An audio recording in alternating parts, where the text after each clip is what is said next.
ces paroles de Torah soient pour la guérison de Moshe ben Rivka, Nissim ben Rivka, Daniel ben Rivka, Eliyahu ben Mesodi, Moshe Refaï Nissim ben Kamil, Lionel Marlouf, Ben Nedi Oraida. Ben Nedi Oraida et Daniel Tamaratou et Fortuné. Ele Maseh bnei Israël asher yatsu me'eretz Mitzrayim letzivrotam biyad Moshe ve'Aaron. Voici les voyages des enfants d'Israël quand ils sont sortis d'Égypte dans leur groupe avec Moshe et Aaron. Moshe a écrit tout leur voyage, leur point de départ, leur point d'arrivée. Le Todot Yaakov Yosef, l'élève du Baal Shem Tov, Rabbi Yaakov Yosef de Paul Noé, il explique selon ce qu'il dit Rabbi Yitzhak Harama dans son livre Akeda. Il dit, regardez, un ange, quand on voit Eliyahu Hanavi par exemple, dans ce monde, il peut avoir des apparences. Les anges qui sont venus chez Avraham Avinu pour lui annoncer qu'il allait avoir un enfant. Des anges, c'est spirituel, n'est-ce pas? Ça n'a ni corps, ni rien. Donc ils sont venus, ils sont habillés dans quoi? Dans du matériel. Ils voient des gens qui marchent, qui sont fatigués, qui demandent à manger. Ils leur amènent de l'eau pour laver les pieds. Ils leur amènent du beurre. Ils leur amènent du pain. Ils mangent. Ils s'assoient. Ils parlent. Ils rigolent. Et ensuite, après, ils appellent Sarah pour lui annoncer qu'elle allait avoir un enfant. Et tout de suite après, qu'est-ce qui se passe? Ils vont de là-bas à Sodome 2. Et quand ils finissent, donc, qu'est-ce qui se passe? Le corps que les gens ont vu a disparu. Il n'y a plus rien. Il n'y a plus rien. Et quoi? Et il y a la neshama, ça veut dire du malach. La spiritualité, elle remonte et il n'y a plus rien qui reste dans le matériel. On est bien d'accord? C'est ça un ange. Même pas les vêtements. Rien. Ni vêtements, ni rien. On a l'ange qui vient annoncer au papa de Shimshon et à sa maman qui vont avoir un enfant, qui va délivrer le Ham Israël. Donc un ange peut se dévoiler à un homme, mais quand il se dévoile, il est sous une forme d'un homme, sous une forme matérielle. Eh bien, le Akedat Yitzhak, il dit, tout homme, il ne vient pas dans ce monde pour ses objets personnels. Akadosh Baruch Hu l'a envoyé pour un certain but, et il l'a habillé dans un corps. Un homme à un ange, c'est pareil. Sauf que l'homme, Akadosh Baruch Hu lui donne une destination, lui donne plus de temps, jusqu'à 120 ans, les années qu'il lui a données, où il rentre dans un corps. En fait, on est tous on devrait être comme des anges, exactement de la même manière. À un moment, on sort, on quitte le corps, et la neshama remonte en haut. Mais l'homme a oublié tout ça.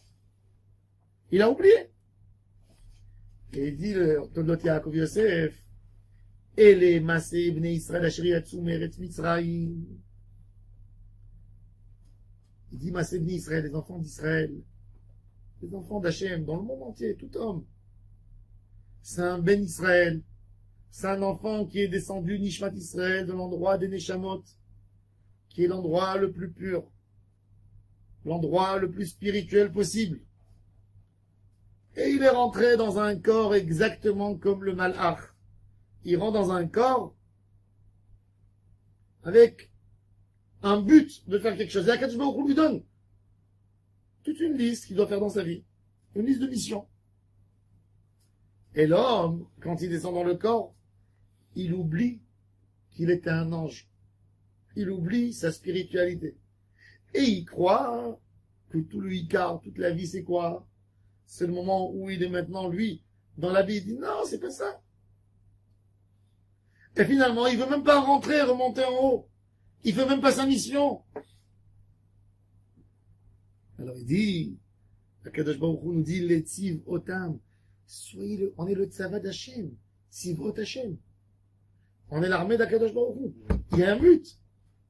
Mais tu dis, mais, quand je viens dans un corps comme ça, bien sûr que je vais oublier qui je suis. Je vais oublier, il y a tellement de tentations dans ce monde. On est tellement attiré au matérialisme. Alors le passage qui te dit, Beyad Moshe et Aaron, regarde Moshe Rabbeinu et Aaron à Cohen. Comment eux, ils sont venus dans le monde. Ils n'ont jamais oublié. Tefila le Moshe Isha Elohim. Il est resté ange. Aaron à Cohen est resté ange. Il n'a jamais oublié d'où il est venu, et le jour qu'il doit partir, qu'il doit retourner. Même du début. Moshe, il ne savait Du pas début. quelle était sa mission au début. Mais toujours, il a cherché, il a compris. Un homme doit comprendre qu'il n'est pas venu dans ce monde pour le matérialisme. Comme il dit le Ramchal. Il dit, si tu prends la vie d'un homme, et tu essayes de compresser, et de voir combien de plaisir il y a dans une vie. Essaye de compresser. Vas-y, 80 ans d'une personne. Combien de moments extraordinaires on a passé dans la vie? Il dit, tu ne dépasseras jamais un mois sur 80 ans. T'as eu 4 heures dans la bar mitzvah de ton fils. T'as eu encore 4 heures dans le mariage. T'as eu dans ta bar mitzvah 4 heures. T'as eu dans ton mariage 5 heures, 6 heures. Après quoi? Tu vas dans un hôtel. La première minute quand tu découvres l'hôtel, c'est beau. Après 5 minutes, tu te disputes avec le serveur. Il t'amène pas là. Tu rentres dans la chambre, il n'y a pas assez de serviettes, il n'y a pas de... Il y a ton fils qui t'embête. Non. Alors il te dit, si tu compresses, il dit, heureux l'homme qu'une vie de 80 ans, j'en ai récupéré un mois de bonheur. Alors il dit, ça te paraît logique? Ça te paraît logique que 80 ans, des problèmes, des mashkanta, des impôts, des histoires, médecins, hôpital, travail dur, suer, tout ça, ça te paraît normal que c'est pour un mois? Ça te paraît logique? Il dit, si tu penses à ça, tu comprends que l'homme, il n'est pas venu pour ça. Et l'homme, il compte tellement pour avoir ce petit moment de bonheur. Mais c'est pas pour ça qu'il est venu travailler. La preuve, où on a vu, ça devrait pas être, non, c'est pas logique qu'un homme travaille. Si je vais te donner par exemple une recette, je vais te dire, écoute, il y a un gâteau qui est très très bon. Tu vas me dire, ah oui, c'est quoi la recette? Je vais te donner une recette. Qu'il faut travailler 15 heures pour faire ce gâteau. Tu vas me dire, c'est très bon. Je suis bavataire, j'aurais pas besoin. 15 heures pour une minute? Non. C'est ça l'idée. Alors il dit le Ramchal, 80 ans pour un mois? Ça te paraît logique? Non. Alors tu comprends que quoi? Que tu es venu pour quelque chose d'autre. Mais l'homme oublie. Le Yetzirah est tellement grand, qu'est-ce qu'il fait? Il te met devant toi. Regardez maintenant, voilà. Il y a un billet, il y a une loterie. J'ai eu 80 millions. Les gens, ils vont... La chance de gagner dans la loterie, c'est une chance sur 8 millions. Sur 9 millions d'options. Mais on te dessine tellement bien le chiffre 80. Tu veux être milliard, tu sais qu'est-ce que tu vas faire avec 80 millions? Et toi, dans ton rêve, déjà, tu vas être là-bas. Alors tu vas acheter. Mais c'est ça la force. Ça veut dire qu'on te prend quelque chose qui est tellement illogique. Tu sais ce que ça veut dire? 8 millions, c'est comme si je te dis 8 millions, essaye d'appeler un numéro de téléphone. Et s'il y a quelqu'un qui te dit allô, tu as gagné 8 millions. Tu vas commencer à essayer de faire des numéros de téléphone. Il y a plus d'options à remplir au loto pour gagner que d'appeler au téléphone. Et tu vas pas le faire. Tu vas dire, non, c'est casse-tête. T'as raison. C'est 10 millions. Mais le 10 millions, c'est ça le 10 millions de la vie. Le 10 millions de la vie, l'imagination, c'est de nous prendre des choses qui sont irréelles, irréalisables, et de nous dire, oui, oui, si tu les obtiens, tu les obtiens. C'est ça tous les travaux de l'homme. Alors, avec toutes ces idées, on oublie la mission principale que Kadosh Baruch Hu nous a donnée. Il nous a donné une mission de quoi? D'aller et d'être dans ce Olam Hazé, et d'avoir une mission. Hachem, il veut de moi que je fasse des enfants, que j'étudie la Torah, Tzedaka, Chesed, Maasim Tovim.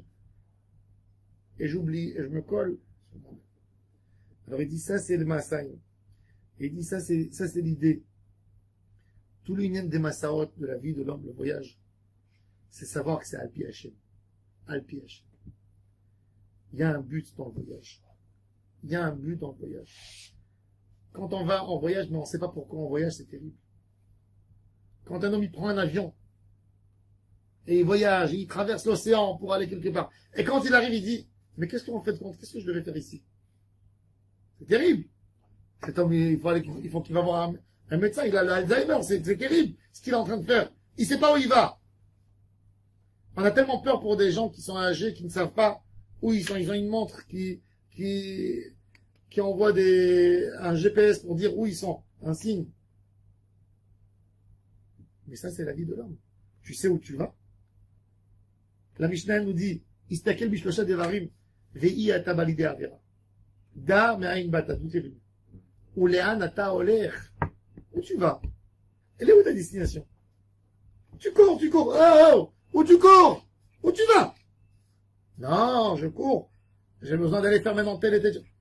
Ça t'amène dans la destination quand t'as fixé à la base. C'était un ange. C'est ça la destination. Et ça, c'est la vie de l'homme. Et les Massé Bnei Israël, il dit l'élève du Baal Shem Tov. On a tous un voyage.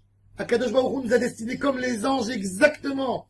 On est habillé dans un corps, mais il faut savoir qu'on va retourner dans l'endroit où on était.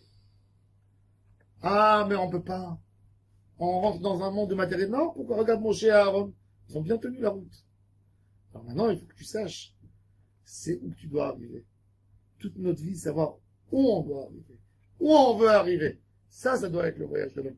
Et ça doit être la pensée principale de chaque juif. Hachem Izakenu, qu'on connaisse notre destination, qu'on sait où on doit arriver, vers quoi on doit s'approcher. Amen.